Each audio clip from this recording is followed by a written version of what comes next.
Ayan mga kanayon, ang aking anak na si Kuya Jabez, at panoorin natin kung paano siya mag-training ng single baston na arnis. Siya po ay malapit na nga pong lalaban ngayong Saturday po ang laban nila sa kanilang competition sa high school, at sana ay manalo siya. Ayan ang kanyang exercise training para sa nalalapit niyang laban ngayong Saturday sa kanilang campus sa school. Marami silang lalaban niya mga kanayo, kaya kailangan niyang mag-training at magpalakas.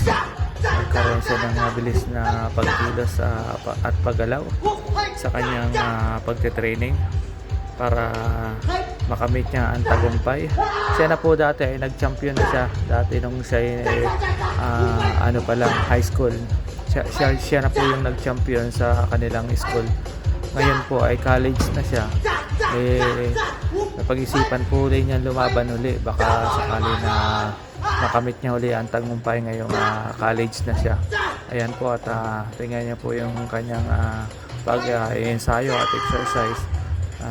Gusto po siyang mapanatiling maganda pa yung galawan niya, mapabilis pa yung galawan niya para mapagtagumpayan niya yung kanyang paglaba sa single baston harness, ang tawag din sa kanila mga kanayon. Ayan, at patuloy nga siyang nag-excite dyan.